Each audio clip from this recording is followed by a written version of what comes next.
Então, vamos lá. A doutora Elisa Padovan, ela formou-se, né, como médica pela Faculdade de Medicina de Santa Amaro.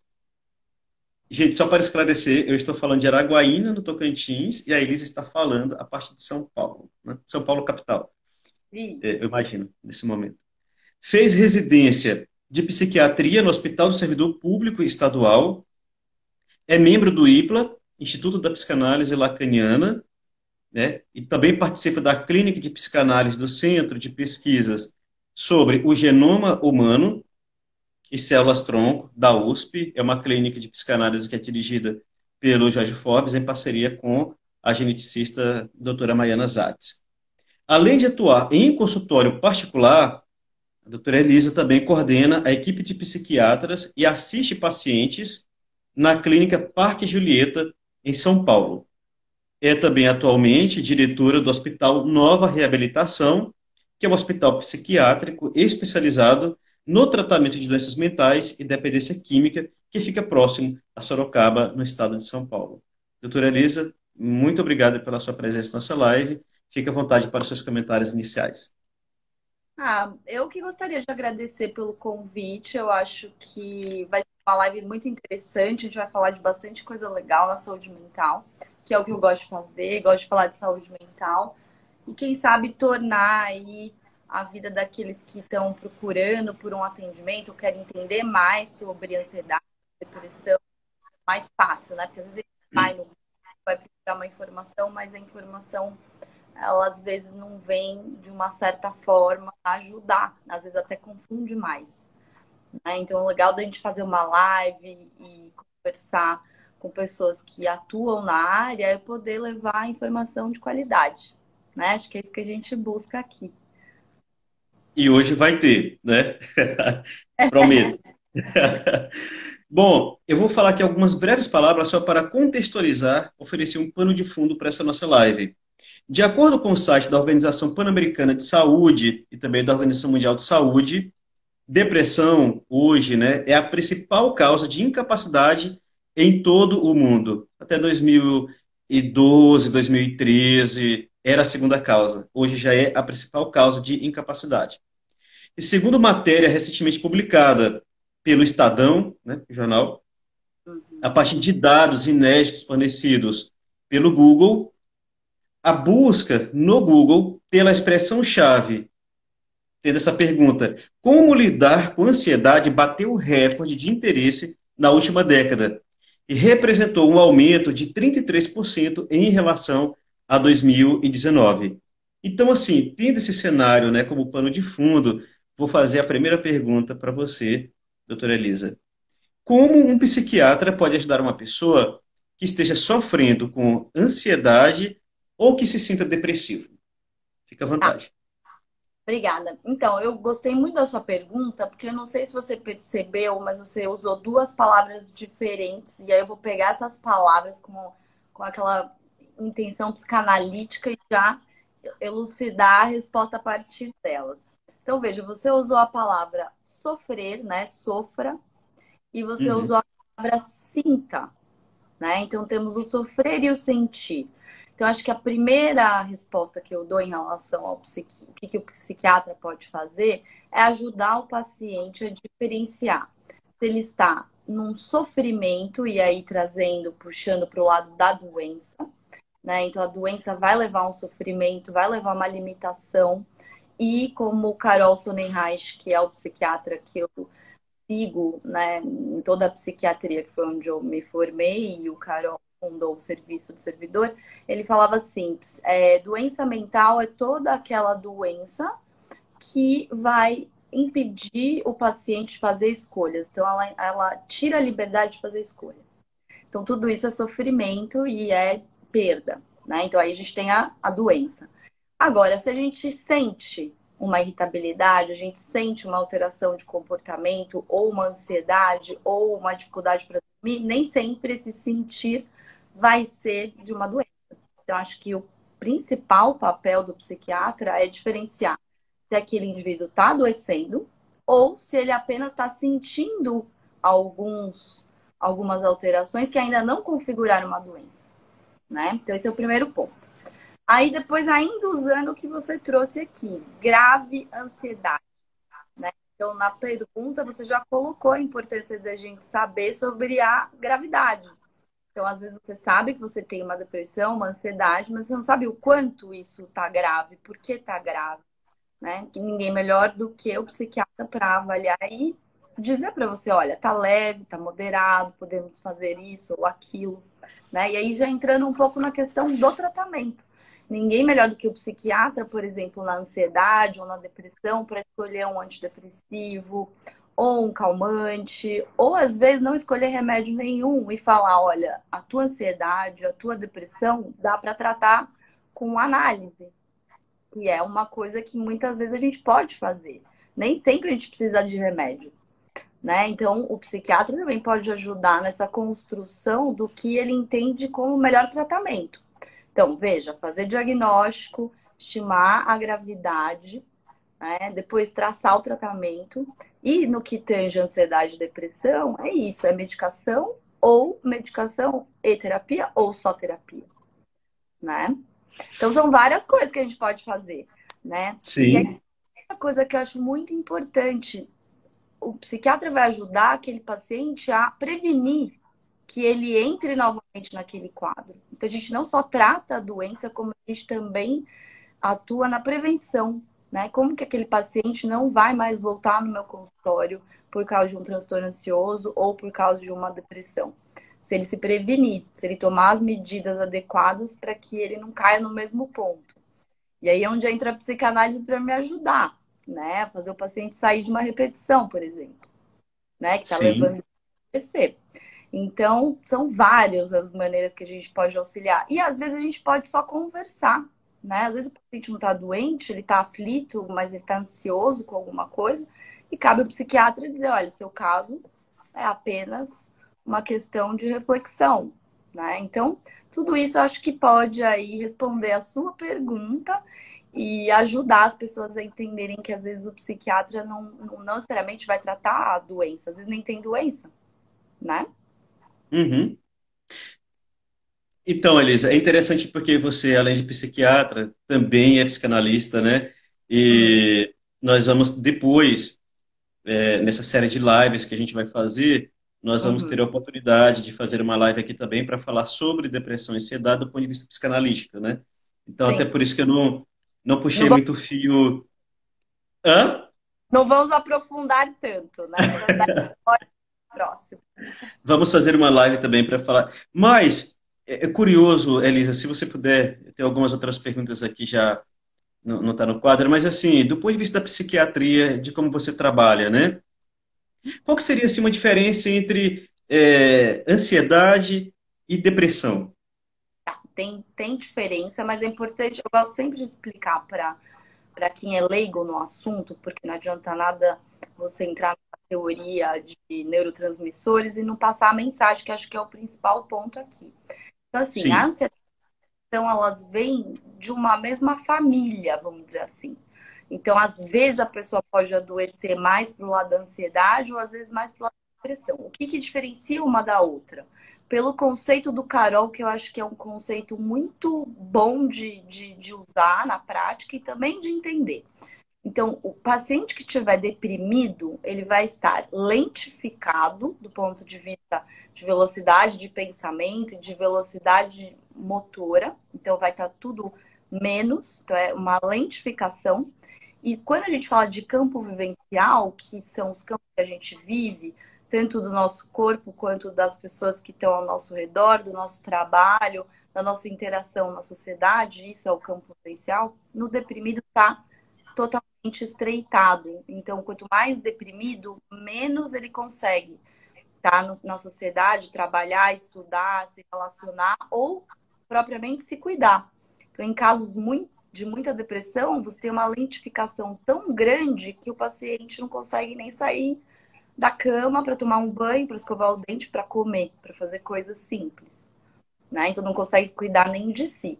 Já em depressões mais leves, não consegue trabalhar, ou não consegue estudar, ou não consegue interagir, mas outras funções estão preservadas. Então depende da gravidade, mas de uma maneira geral você vê lentificação e estreitamento de campo vivencial.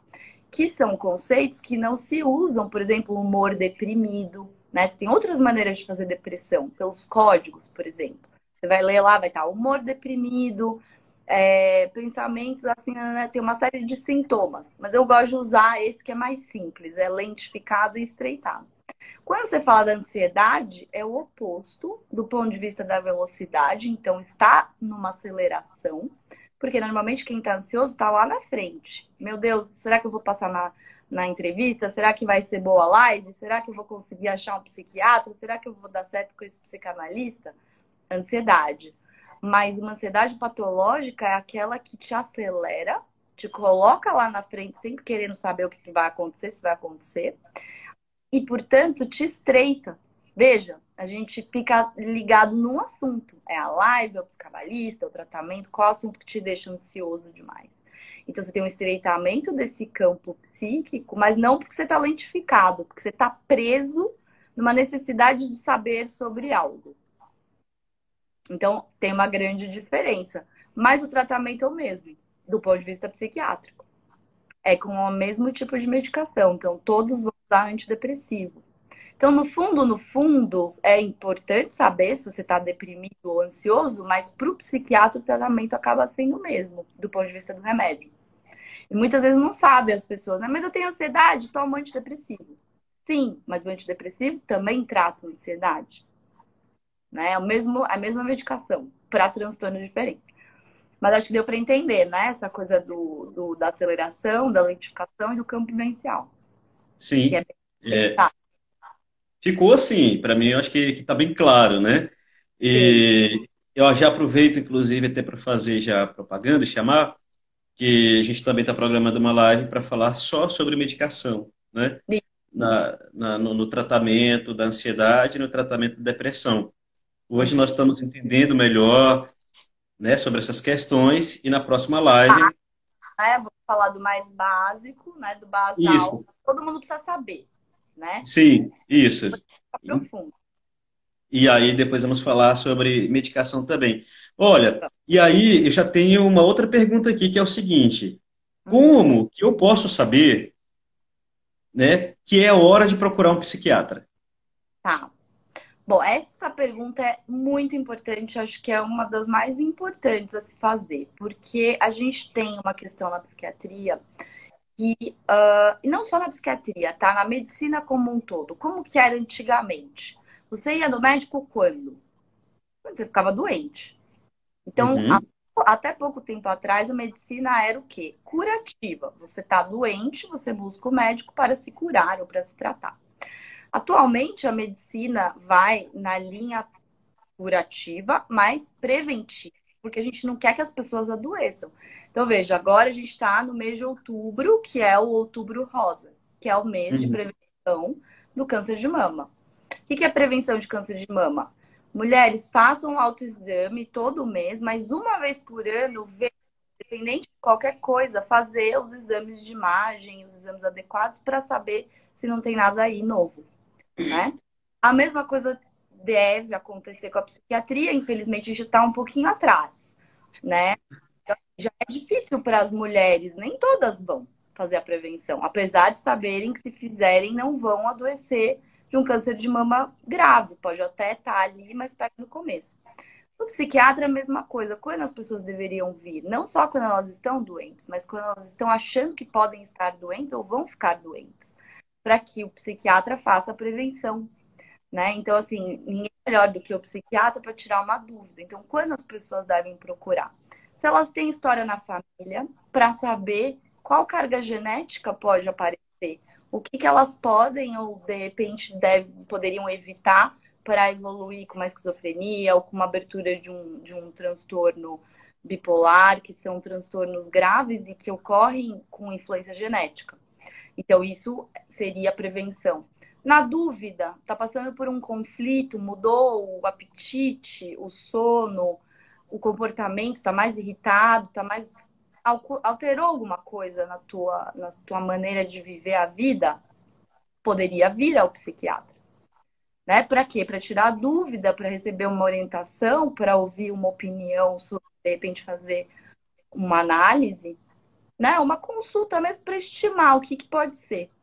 E também quando a pessoa sentir alguma coisa mais grave, né? Então, que realmente acontece, mas as pessoas demoram. Sabe quantos anos demora para um paciente achar um psiquiatra que consiga tratar ele? 7. 7 anos. Essa é a média. Então, Já assim, o sofreu muito. que isso significa? Que eles chegam, às vezes, para a gente crônicos. Ou seja, o remédio não funciona direito.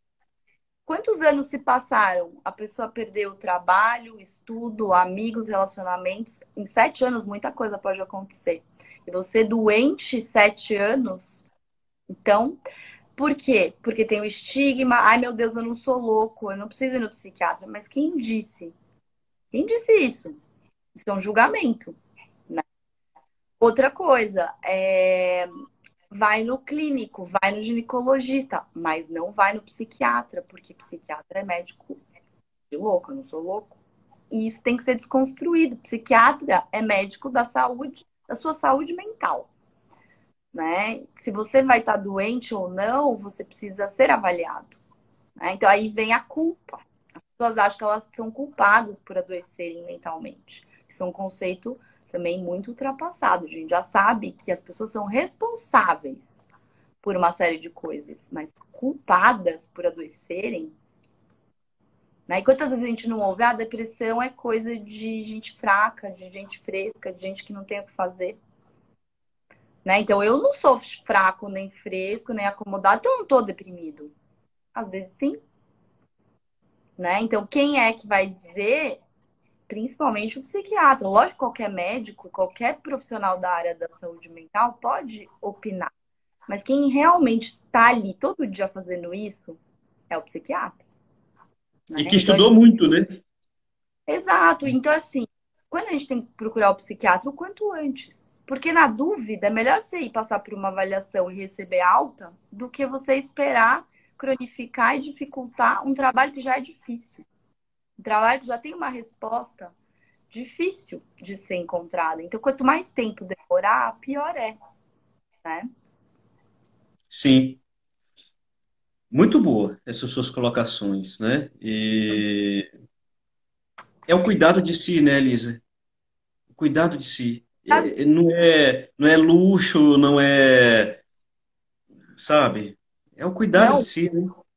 exatamente. E assim, acho que uma coisa do coronavírus que eu acho que ajudou muito a gente a perceber é o quanto que, se a gente não estiver bem psiquicamente, a gente está vulnerável, né? Quem não cuidava da saúde mental e foi colocado dentro de casa sem poder fazer muita coisa, sem poder ter garantia de trabalho, de relacionamentos, etc., e tinha conflitos mal resolvidos, adoeceu, né? Então a gente é responsável por evitar esse adoecimento, isso sim. Mas uma vez que se adoece, aí tem que ser responsável por se tratar.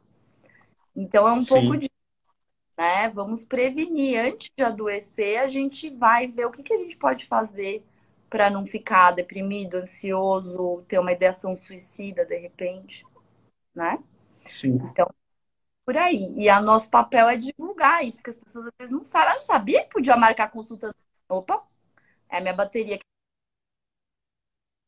deu uma Opa, falhada. Não sabia que podia marcar no psiquiatra e não sair com um remédio. Tem gente que me fala isso. Achei que eu fosse sair com uma receita. Não, achou errado. Nem sempre, né? sim.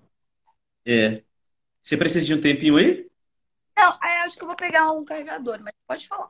Tô te ouvindo. Te aguardo. Pode ir, te aguardo. Então, tá aqui já do lado. Deixei porque a gente vive com esse carregador conectado, né? Sim.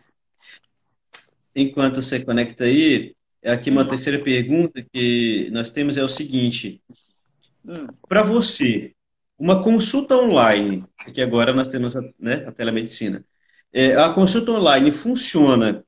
Ela realmente funciona? Ou seja, ela tem os mesmos efeitos que uma consulta presencial? Tá. Ó, aí eu vou te responder, na verdade, duas perguntas que você tá me fazendo. Tá. Uma é se funciona e duas é se tem o mesmo efeito, porque são coisas diferentes. tá? Sim. Então, funciona muito bem. Não para todos os casos, mas ela funciona muito bem, principalmente quando aquele paciente não tem acesso. Às vezes ele está do outro lado do mundo e ele não conhece nenhum psiquiatra e ele é indicado para mim. Então, tem muitos pacientes que a gente está podendo fazer à distância porque não tem nada melhor ali por perto, ou ele foi indicado e aí a gente permite aquele acesso. Então, quando o acesso é difícil, uma das coisas principais do online é isso, é garantir que qualquer pessoa em qualquer lugar receba um atendimento. Dois, é questão de custo. Pelo fato de você não ter que, de repente, ter um consultório, não vale para todo mundo. Por exemplo, eu costumo cobrar o mesmo valor. Mas por quê? Porque o paciente ele vai ter tudo o que ele precisa e o meu consultório ele está acontecendo. É só por uma questão de restrição, né, do Covid que está sendo online. Mas ele existe, tem toda uma estrutura e o tratamento envolve o acesso a mim também. Então, por isso que a questão do valor para mim não mudou. Mas, por exemplo, eu fiz um projeto social porque eu recebia muitas indicações de pacientes que eu não conseguia mais atender. Mas eu tenho outros psiquiatras que trabalham comigo, lá na Clínica Parque Julieta, por exemplo, que podem ligar um telefone da casa deles atender. Então, o custo disso é menor. Né? Uhum. E aí, com isso, você consegue atender demandas de pacientes que perderam emprego. Não só, tá? Tô dando exemplos. Ou pacientes que não têm um plano de saúde, ou que não conseguem pagar por uma consulta de um psiquiatra presencial. Então, com isso, o online funciona muito bem, porque se você não consegue custear o tratamento, você não tem tratamento. Então, do ponto de Uhum. vista de território, do ponto de vista de acesso mesmo e custo, maravilhoso. E casos leves, não pode ser caso muito grave, porque daí vai precisar de uma presencial para avaliar outras questões, às vezes até de uma internação. Mas a online ela serve muito bem até para direcionar isso. Às vezes a gente recebe nesse projeto que eu criei online casos graves, mas a gente faz uma avaliação, detecta que está grave e fala: olha, aqui a gente não pode continuar, mas eu vou te encaminhar para um lugar XY. Então, a online serve muito para uma triagem, às vezes, uma coisa que está ali e precisa, né? Então, eu consigo estar aí, por exemplo, na sua cidade para te ajudar num caso grave, emergencial, por causa do online, né? Então, isso é muito Sim. maravilhoso. Porém, respondendo a segunda parte da pergunta, tem o mesmo efeito? Se você tivesse feito, se você tivesse perguntado, né, se na pergunta viesse, tem uma boa eficácia, tem uma terapia similar, sim, mas o mesmo efeito, não. Porque o efeito de presença, ele é insubstituível. A Uhum. presença do psiquiatra na presença do paciente é insubstituível. Você está ali de frente, né? Então você não tem nenhum corte e você não perde ali aquela coisa do presencial. Então uma consulta presencial ela é mais fácil de acontecer porque você tem a presença, né? Ela Uhum. avalia aspectos que o online às vezes pode vir a perder. Mas, de novo, se você não pode fazer um presencial, por que não um online? Né? Por exemplo, a gente ficou proibido de atender no consultório. Então, o online, nesse ponto, vale a pena, né? Eu não deixei de atender ninguém, porque o online pôde acontecer. Agora, se você me perguntar qual você prefere, eu prefiro a presencial, tá? Nada Uhum. substitui a presença. Porém, na inviabilidade, eu prefiro a que dá, né? Seja para orientar, para dizer que não dá, ou para continuar um tratamento só online. Tem pacientes que eu não conheço presencial ainda, Uhum. né? Que começaram na pandemia e se estendem até hoje, não tem necessidade do presencial ainda. Então, estamos no online, né? Então, acho que deu para esclarecer esse ponto, né?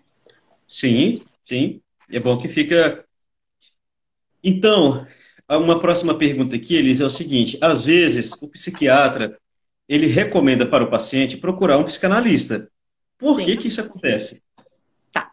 Então, veja, nem todo psiquiatra vai recomendar um psicanalista. Então, precisamos entender que dentro da psiquiatria, o psiquiatra pode escolher outras vertentes de terapia. No meu caso, né? Então, para os psiquiatras como eu que escolheram ou simpatizam com a... Nem sempre o psiquiatra precisa ser um psicanalista, né? Mas ele Sim. entende a teoria, ele gosta, ele simpatiza, ele conhece pessoas da área que ele confia, né? Então você pode indicar. Ou quando ele também é um psicanalista, e aí vai ter uma escuta de entender o seguinte, por exemplo, falando de depressão, falando de ansiedade, né? Que são o tema da nossa live.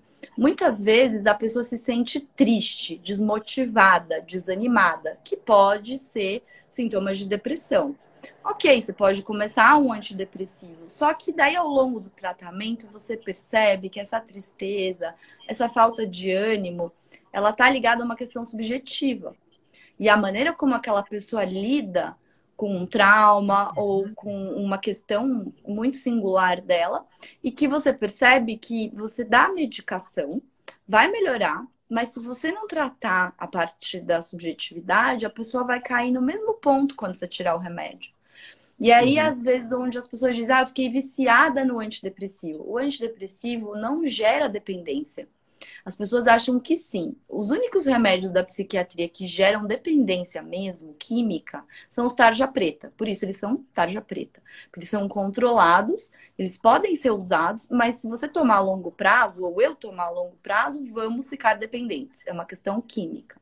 O antidepressivo, ele não causa isso. Ele trata uma doença.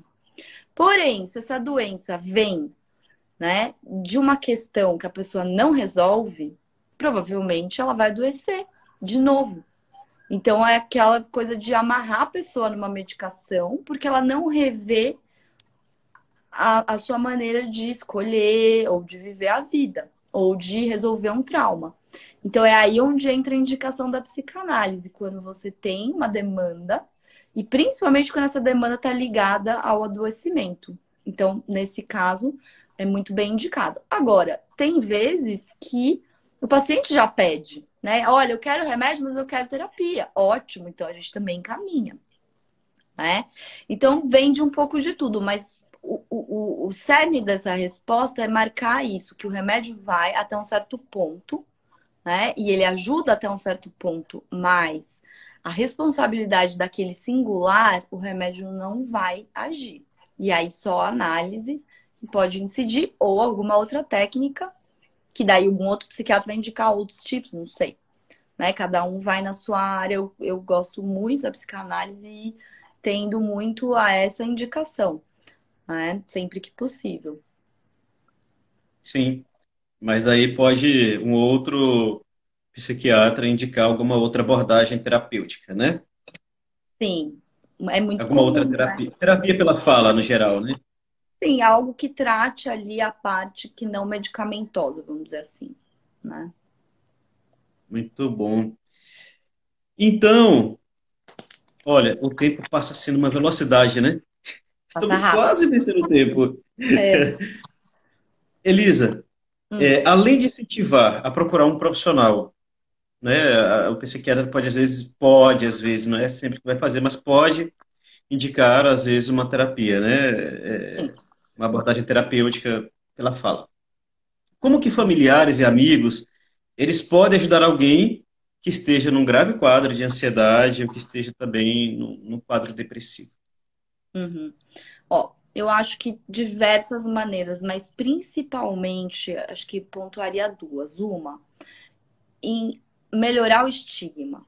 Então, a família e os amigos, entendendo o que que é uma depressão, entendendo o que que é uma ansiedade, eles podem tirar o paciente daquele vitimismo. Sou doente, não posso fazer isso, ou não posso aquilo, ou perdi tal coisa por causa da doença. A família e os amigos, estando instruídos, podem dizer não. O fato de você ter uma depressão, o fato de você ter uma ansiedade, não te impede de buscar isso ou aquilo. Porque muitas vezes a família reforça a doença, né? Porque sente pena, né? E acha que, coitadinho, tá doente. E isso faz mal para o paciente. Então, quando a família e os amigos têm essa consciência, eles vão desautorizar o sofrimento, como diz Forbes, né? Então, vão ajudar nesse trabalho que é extremamente terapêutico. E quebrar estigmas, no sentido de dizer, não, a culpa não é sua, né? Você adoeceu, tá tudo legal na sua vida, mas você adoeceu assim como se adoece de outras coisas, né? Uma gastrite, uma retocolite, uma apendicite, etc. Né? Cada um vem com a sua sacolinha, né, de possíveis causas de adoecimento. E uma delas pode ser depressão, pode ser ansiedade, assim como outras. Então, ajudar nessa coisa de, sim, você é responsável e não culpado. Né? Busque o seu Uhum. tratamento, priorize a sua vida, nesse sentido de suporte mesmo. E também ajudando a voltar aquilo que a doença eventualmente tira. Então, um amigo, uma família pode ajudar a reinserir na sociedade, pode ajudar a reinserir nos estudos, no trabalho, na rotina mesmo, de acordar, de dormir, de sair, de se cuidar. Então, numa série de coisas que o paciente pode perder ao longo da doença e que a família e os amigos podem também vir aí como elementos de companhia e propulsores aí dessa retomada, né? Porque a doença às vezes tira uma série de coisas, então a família e os amigos podem ajudar nessa retomada, tá? Muito bom. Já assim, a gente já vai abrir para os comentários, para as perguntas, Elisa. Sim. Mas eu gostaria que você fizesse qualquer outra consideração que eu não te provoquei, mas que você gostaria de falar. Então, fica à vontade, viu? Tá. Eu acho que você provocou muito bem. Acho que eu faria um fechamento, né? Que acho que inclusive convida as pessoas para as próximas.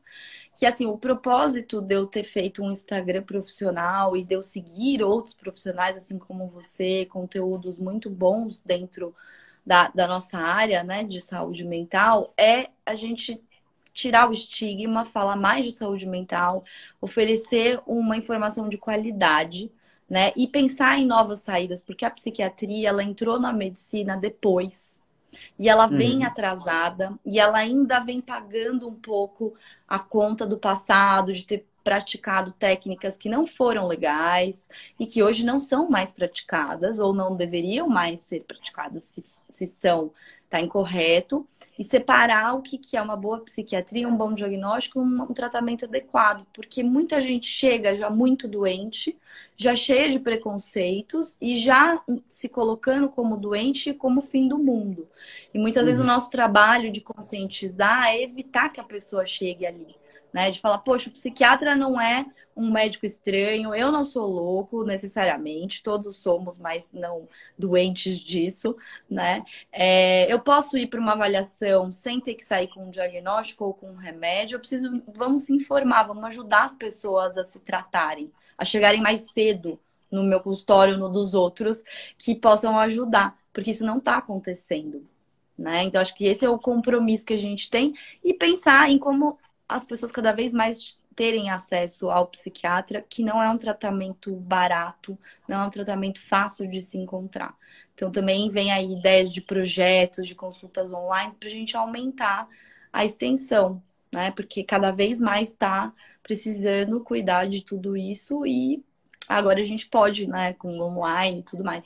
Então, acho que as suas perguntas foram ótimas, porque foram exatamente nesse sentido, né, do meu propósito na internet, no Instagram, com a psiquiatria em si. muito bem. Eu vou. Quem está nos acompanhando pode enviar agora suas perguntas, a gente vai passar aqui para a doutora Elisa, então fique à vontade. E enquanto Sim. isso, Elisa, eu achei algo muito interessante que você falou aí. Quanto mais cedo a pessoa Melhor. procurar, melhor, né? E já deu desse negócio de que psiquiatra é médico de louco, né? E Uhum. já deu. Então, o No... psiquiatra é médico do mundo, porque todos nós temos um pouco, Todo né? mundo é Sendo louco. médico, louco, todo mundo tem um pouco. Então, assim, isso já caiu há muito tempo, né? Tem uma pergunta aqui que é o seguinte, da Ana Paula. Qual que é o prejuízo para o paciente, né, que toma medicação para depressão ou para ansiedade? Cortou Uhum. aqui um pouco. Deixa eu Acho que ver. eu vi aqui. Peraí, deixa eu ver se eu acho. Você viu? Mas como eu sei qual que já a gente ficou conversando sobre essa pergunta, é É. mais ou menos o seguinte: procurar outro profissional que não um Uhum. psiquiatra. Então, às vezes a Ah, pessoa, eu tenho medo, tenho vergonha de procurar um psiquiatra, vou então num neuro, né? Vou num vou no neuro, neuro, no ou meu cardiologista, ginecologista. Sim. isso. Então, isso é bem importante. Assim, a gente deveria, o neuro e o ginecologista deveria ter um conteúdo suficiente para manejar um início, para fazer um diagnóstico e para encaminhar. O problema que acontece é que a psiquiatria, ela é tão... Tá mudando isso, mas na época de faculdade teve muito isso. Ah, é psiquiatria, não vou assistir. Então tem um próprio preconceito dentro da área médica em não querer saber de psiquiatria.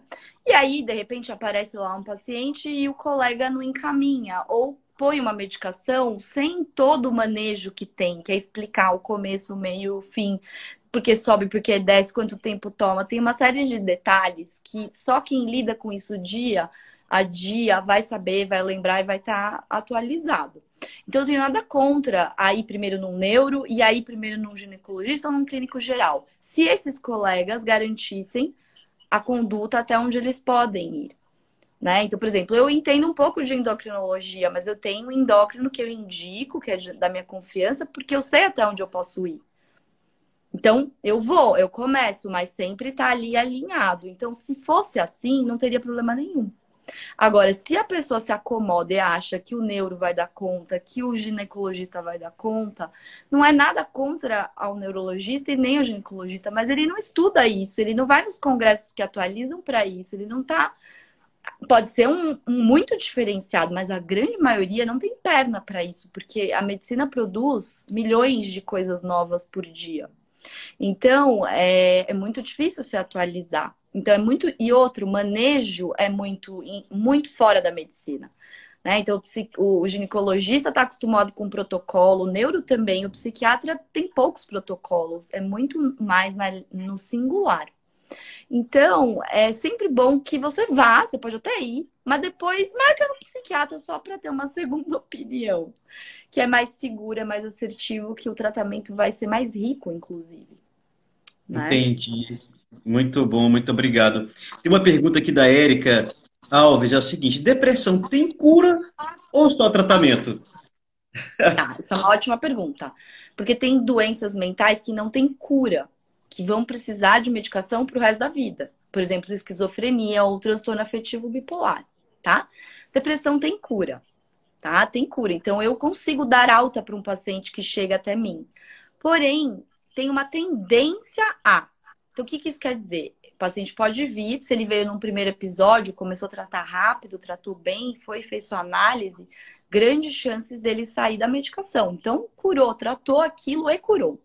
Porém, geneticamente falando, ambientalmente falando, pode haver uma grande tendência a. Então, ele pode reincidir naquela mesma doença. Uhum. Então, ele cura, mas ele reincide, tá? Sim. Então, dá para curar, né? E tem algumas que vão para uma cronicidade, a depender do tempo, do tratamento, da análise, mas sim, pode curar. Mas sim, também pode voltar. Então, por isso que a gente fala, tem que cuidar e depois prevenir, porque senão você cai no mesmo ponto de novo, Daí, às tá? vezes, a necessidade de fazer uma análise ou uma terapia, né? Sim, para você prevenir que você caia de novo naquele adoecimento que curou, mas que pode Sim, voltar, é. né?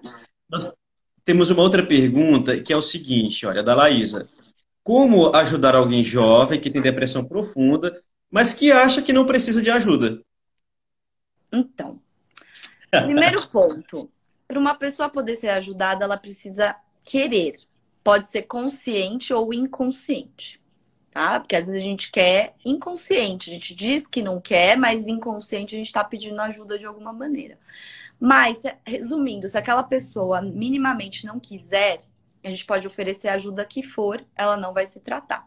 Então, uma das condições principais é entender e buscar ou fazer ela querer. Esse é o primeiro ponto. Como? Às vezes levando para um lado mais leve, né? Olha, vamos lá, vamos ver o que ele fala, depois a gente decide o que faz. Vamos ouvir uma opinião, porque eu acho que você não tá bem. Você acha que você tá bem, então vamos tirar a dúvida? Então é nesse ponto. Agora, se a pessoa não quiser se tratar e ela quiser continuar doente, ela vai. Ela pode tomar o remédio, ela pode. Se o desejo dela não for de sair daquilo, a gente pode fazer o que for, não, provavelmente não sairá, né? Mas dá pra gente puxar, porque às vezes a pessoa diz não querer, mas no fundo ela quer, né? Só uma resistência. Então a gente pode driblar isso pelas beiradas a princípio, né? Muito bom, Elisa. Olha, Amei. Uma outra pergunta é o seguinte: se a terapia, como parte do tratamento, auxilia para que haja uma diminuição no tempo de uso da medicação. Com certeza. Tem estudos mostrando isso. Eu gosto de falar de estudo, porque na psiquiatria nem sempre a gente tem estudos, mas quando tem é bom falar, porque realmente se estudaram e uma amostra grande, né? Então, assim, só a medicação, estudaram um grupo com depressão tomando só medicação, o outro fazendo só terapia e o outro tomando medicação e fazendo terapia, tá? Isso para depressão leve. Quem melhor teve resultado, tanto do ponto de vista de eficácia do tratamento quanto de prevenção de recaída? Quem fez os dois. Então já está comprovado que terapia mais medicação é mais eficaz que só terapia ou só medicação, sozinhos. Isso quando você tem uma depressão já instalada. Tá? Tá errado tratar só com medicação? Não. Tá errado tratar só com terapia? Não. As leves, não. Porém, quem resolve mais? Os dois juntos. Então, sempre os meus pacientes que não fazem terapia porque não tem demanda, então se não tem demanda, não tem análise. Mas eles estão sabendo que o fato deles só tomar a medicação pode gerar um déficit no resultado do tratamento e na eficácia, inclusive quando a gente tira a medicação. Então, isso tem que, eles têm que estar sabendo. Não, não precisa, não é obrigatório, mas seria melhor, né? Perfeito. Ótimo. Tem mais uma pergunta. Como você está respondendo rapidinho, está dando tempo de responder um monte. É, Gostei disso. Tem uma outra que é o seguinte, eu não estou conseguindo achar, mas é mais ou menos o seguinte, que seria como convencer uma pessoa, né, a ir ao psiquiatra que tem aceitar um depressão. tratamento, né? É, Então, você já assim, praticamente respondeu na outra, né? Mas eu fica à acho vontade. que às vezes a doença mental, ela aceitar que tem é uma resistência ao que se foi no passado, né? Então a pessoa ouviu dizer que era assim, que era assado, e ela tem maior de medo daquilo, então ela não vai porque ela não quer saber sobre aquilo. Então, às vezes um filme, um livro, né? Uma orientação Uhum. mesmo, ou siga um Instagram, né? E pelo conteúdo da informação. Porque uma vez que a pessoa entender que não é uma coisa de outro mundo, que não necessariamente ela vai ficar dependente de remédio, ou sedada por remédio, ou ter um monte de problema com remédio, que nem sempre é assim, que temos tratamentos eficazes que dão para ser feitos e que a pessoa pode sair daquilo, ela pode querer. Né? Então, assim, como ajudar? Vamos, busque as resistências e trate de resolvê-las, ou pelo menos diminuí-las, né? É por falta de informação, é por medo, é por estigma, é por preconceito. Incide ali que provavelmente vai flexibilizar. Perfeito, ótimo. E lembrando já, quem está aqui nos acompanhando, quem vai assistir gravada, que nós vamos ter mais uma live sobre medicação. Então, já prepare aí, vamos tirar muitos mitos, clarear muita coisa, né? Então, fique Sim, atento, logo, logo vamos anunciar. sim. Uma outra pergunta, Elisa, que ainda dá tempo aqui, é o seguinte: dificuldade para lidar com luto. Um luto, né? É sempre indicação de medicação? Não, pelo contrário, o luto, na verdade, a gente não medica. Porque o Uhum, luto nada mais é do que um momento que toda pessoa que perdeu alguém ali próximo, que tinha uma relação, que tinha uma, né, uma proximidade, vai ter aquele. Ou uma ligação qualquer, não precisa ser nem próxima. Né? Às vezes a gente sofre por um luto de uma pessoa que a gente nunca conheceu ao vivo. Né? Então tem que ter o sim, afeto. Alguém que que morreu e que você tinha um afeto muito grande por. Isso é um processo natural.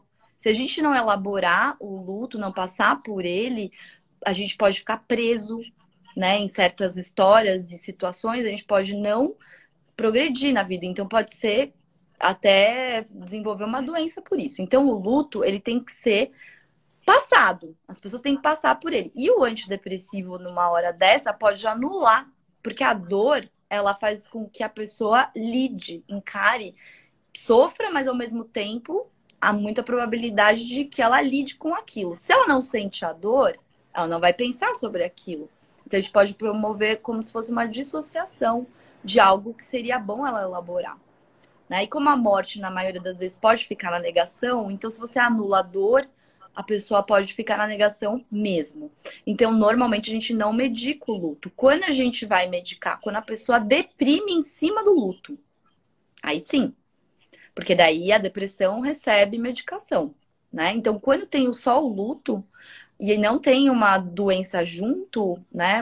Alguma coisa que tenha que ser medicado, só terapia, né?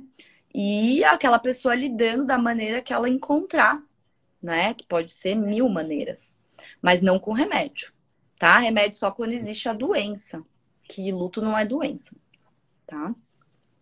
Aí, Elisa, nesse caso, daí a importância, mais uma vez, da pessoa passar pela avaliação de um excelente profissional. É. Porque pode confundir, porque luto dá choro, dá tristeza, dá insônia, dá inibição de apetite. E aí? Né? Depressão também dá tudo isso, e aí? Né? Daí um Então, profissional, né? porque é um trabalho longo, às vezes, para você diferenciar, né? E eu falo até isso porque, assim, Elisa, às vezes a pessoa, nessa pergunta, né? Se a gente for pensar, porque às vezes uma pessoa pode usar o luto, estou de luto, para, né, Ter um não ganho procurar. secundário. Para ter um ganho secundário, né? Então, tem É. isso. Muito bom. Elisa, é o seguinte, nosso tempo está terminando, né? Então, Sim. para que o Não Instagram corte. não É. derruba a gente, né? Então é o Vamos encerrar. seguinte, Uhum. vamos encerrar, né? E eu quero agradecer as pessoas que estão nos acompanhando, estão fazendo perguntas, comentando. O tempo realmente é curto, passa rápido, né? Mas agradeço você demais pela Imagina. disponibilidade. Eu sei que você é bastante ocupada, né? E É. trazendo esse esclarecimento, especialmente porque, conforme já colocaram aqui, né, nos comentários, uma linguagem clara. Porque eu acho que às vezes Uhum. é isso que a gente está precisando, né? De alguém que fale com Sim. honestidade, com clareza, que tenha essa Uhum. intenção de realmente levar uma informação de qualidade, né? Mas que seja acessível, né? Porque Exato. tem uma pesquisa que eu não comentei aqui, não deu tempo de colocar, mas é o seguinte, já tem pesquisa falando que essa questão da ansiedade, da depressão, nesse período da pandemia, cresceu em torno de 98%, Cresceu né? muito. Muito. Né? E as Uhum. pesquisas de 98, mas é só para a gente ter uma ideia de que, né, A realmente, gente então eu nem acho viu ainda o que vai acontecer, porque ainda tá. Então isso ainda vai é, aparecer, né? então principalmente assim, uma preocupação que eu tive, que é a sua também, que a gente compartilhou aqui, é de levar essas informações que possam realmente, aí cada um que está aqui assistindo veja o que possa fazer com isso. Então, agradeço Exatamente. muito a você e abro espaço, Tá. né, para as suas considerações aí finais que você queira fazer. Fique à vontade. Não, eu acho que é isso. A gente pode ter mais, né? E o pessoal pode dizer pra gente também o que eles querem falar. Acho que depressão e ansiedade são os mais comuns, mas tem muitas outras coisas que a gente pode elucidar e conversar. E quem me segue no Instagram, siga, porque eu tô tentando gerar conteúdo exatamente para ir nessa linha do esclarecimento e da educação em saúde mental, que é psiquiatria underline Elisa com S, né? E aí lá a gente também pode gerar conteúdos em cima do que a gente falou hoje. Foi um prazer estar aqui com você e com todos vocês. Obrigada, gente, por participarem. Eu olhei aqui, o número ficou aí batendo, ninguém saiu, todo mundo entrou, ninguém saiu. Então, isso é um ótimo sinal. A gente conseguiu fazer um ótimo trabalho. Obrigada. É verdade. Então, boa noite para você e Boa para todos que nos noite. acompanham. Tchau. Tchau. Tudo de bom. Obrigada.